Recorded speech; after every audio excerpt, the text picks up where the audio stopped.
उसके बाद हमें पुलकित का फ़ोन आया कि अंकिता मेरा मोबाइल लेके भाग गई है। लेकिन वो मेरा मजाक उड़ाता रहा, कभी मेरा मजाक उड़ा रहा, कभी किसी के पास मेरा फ़ोन दे रहा, कभी कुछ बोल रहा, कभी कुछ बोल रहा, मतलब मेरी हंसी उड़ा रहा था। कभी कोई माँ बाप जिंदा रहते हुए अपने बेटे के बारे में ऐसे सोच भी नहीं सकते, लेकिन हम अभी तक जिंदा हैं सिर्फ इसलिए कि उनको फांसी कब होगी। जब उसे सरकारी संरक्षण है तभी तो उस पर घमंड है कि मेरा कोई बाल भी बांका नहीं कर सकता। इतना तो जनता भी जानती है, सबको पता है। नमस्कार, मैं हूं अमित गुसाई और आप देख रहे हैं आज़ाद प्रेस। उत्तराखंड की बेटी अंकिता भंडारी हत्याकांड को आज 1 साल पूरे हो चुके हैं और इस 1 साल के दौर में अंकिता भंडारी की न्याय की मांग आज भी लगातार जारी है, क्योंकि उत्तराखंड की बेटी को न्याय नहीं मिल पाया है। मेरे साथ आज अंकिता भंडारी की माताजी हैं, उनसे जानते हैं कि इस साल के दौरान क्या क्या गुजरा है, उनके परिवार की स्थिति क्या है।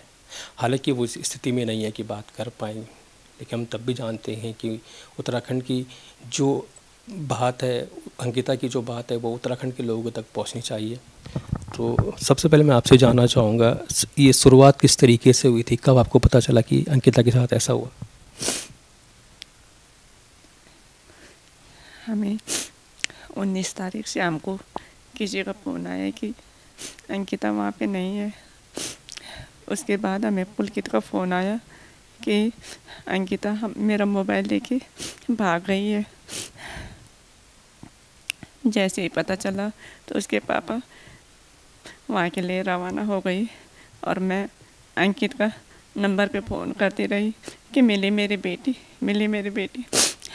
लेकिन वो मेरा मजाक उड़ाता रहा, कभी मेरा मजाक उड़ा रहा, कभी किसी के पास मेरा फ़ोन दे रहा, कभी कुछ बोल रहा, कभी कुछ बोल रहा, मतलब मेरी हंसी उड़ा रहा था। मुझ पे क्या बीत रही थी कि मेरी बेटी मिली, लेकिन कभी मेरा मोबाइल किसी के पास दे रहा, कभी किसी के पास दे रहा। सारी रात मैं उसको फ़ोन करती रही, पर वो ऐसे ही मुझे बहलाता रहा कि हाँ हमने पुलिस में रिपोर्ट लिखा रखी है, मिल जाएगी, यहीं कहीं होगी। उसके बाद उसने अपना नंबर भी स्विच ऑफ कर दिया। उस रात हम पे क्या बीती हमें जानते हैं, फिर भी ऐसी हम कभी सपने में भी नहीं सोच सकते कि बेटी के साथ इतना बुरा हो सकता है। अभी भी नहीं। वरिष्ठ पत्रकार आशुतोष नेगी और तमाम लोग जब आपके साथ आए तो उसके बाद तब क्या हुआ, उसके बारे में बताइए। उसके बाद मेरी आवाज़ तो कोई सुन ही नहीं रहा था, लेकिन जब हमारी जनता ने आवाज़ उठाई तो मेरे बेटे का पता 24 तारीख को पड़ा, जिसके कभी हम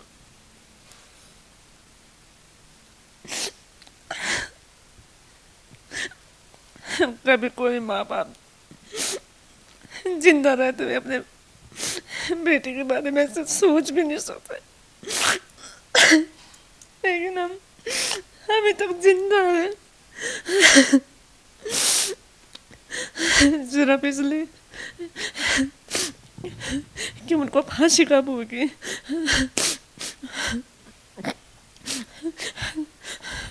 जब उनको फांसी होगी तभी हमारी आत्मा और मेरे बेटे की आत्मा को शांति मिलेगी। लगातार ये बात भी उठती जा रही थी कि उन लोगों को सरकारी संरक्षण भी था, इसके बारे में क्या कहेंगे आप? अगर सरकारी संरक्षण नहीं होता तो क्या पुलकित की इतनी हिम्मत कि वो बेल लगाने के लिए वहाँ चोरी छुपे जाता है और हमें भनक भी नहीं होती। जब उसे सरकारी संरक्षण है तभी तो उस पर घमंड है कि मेरा कोई बाल भी बांका नहीं कर सकता। इतना तो जनता भी जानती है, सबको पता है। हमने हाल ही में देखा कि आपने आत्महत्या की बात भी कही थी, ऐसा क्या हुआ कि आपने? क्या करें जब हमारे कोई सुन ही नहीं रहा। हमारे पास क्या था, और जितेंद्र रावत हमारे केस को वहाँ ख़राब करने में लगा हुआ था और सरकार चुपचाप बैठी हुई थी। क्या करते हैं हम, बेटी को तो हमने खो दिया और उसको न्याय भी नहीं मिल रहा है। मेरी जगह रहकर देखो कि हमें किस बात की सज़ा मिली, इसलिए कि बेटी को इतना पढ़ाया, उसे अपने पैरों पे खड़े होने की हिम्मत दी। कल को कैसी बेटी बाहर जाएगी, वो 10 बार सोचेगी, उसके माँ बाप 10 बार सोचेंगे कि हम अपने बच्चे को कैसे भेजेंगे। कहीं पुलकित जैसा कोई फिर मेरे बेटे के साथ ऐसा ना करे। सरकार चाहे तो क्या नहीं कर सकती, क्या नहीं कर सकती सरकार। सारे सबूत पुलकित के खिलाफ है, लेकिन अभी तक सब आपको पता है कि क्या हो रहा है। जो यमकेश्वर की विधायक है उन पे भी आरोप लगे कि उन्होंने रिजॉर्ट को तोड़ा है, तो इस चीज़ में कितनी सच्चाई है कि क्या उन्होंने सबूतों को नष्ट किया है? जो यमकेश्वर की विधायक है रेणु बिष्ट, क्यों नहीं है? उन्होंने मेरी बेटी अंकिता का ये कमरा क्यों तोड़ा? कहाँ गई उसकी वो चादर, कहाँ गई उसके वो बिस्तर?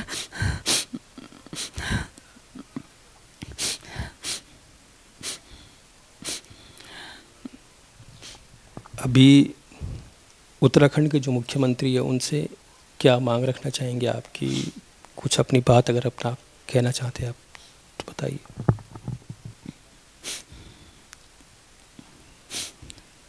बस यही उम्मीद है उनसे कि वो मेरे बेटे को न्याय दिलाएं, वो भी जल्दी से जल्दी।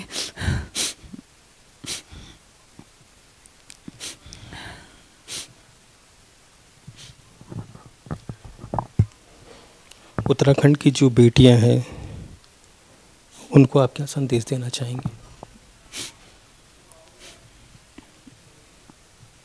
एक माँ अपने बच्चों के लिए क्या संदेश देती, यही देती है कि उसके बच्चे खूब पढ़े लिखे और अपने पैरों पे खड़े हो।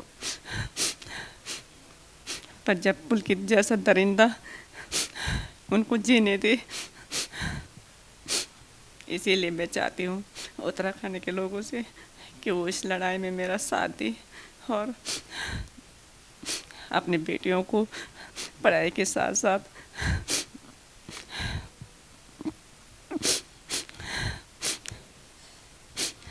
उन्हें निर्भय भी बनाएं। पर ये तभी होगा जब पुलकित जैसे दरिंदे को कड़ी से कड़ी सज़ा मिलेगी, तभी हमारे बेटियों के मन में जो डर है तभी दूर होगा।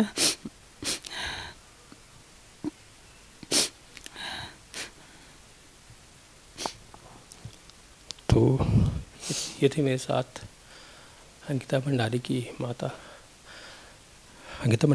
जी, जो अपनी बात उन्होंने कही कि अंकिता भंडारी को न्याय मिलना चाहिए और पुलकित आर्य और उसके साथियों को फांसी की सज़ा होनी चाहिए।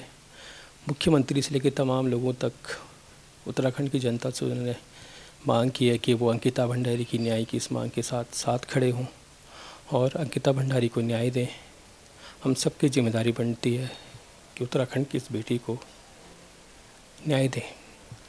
आज़ाद प्रेस के लिए अमित गुसाई की रिपोर्ट।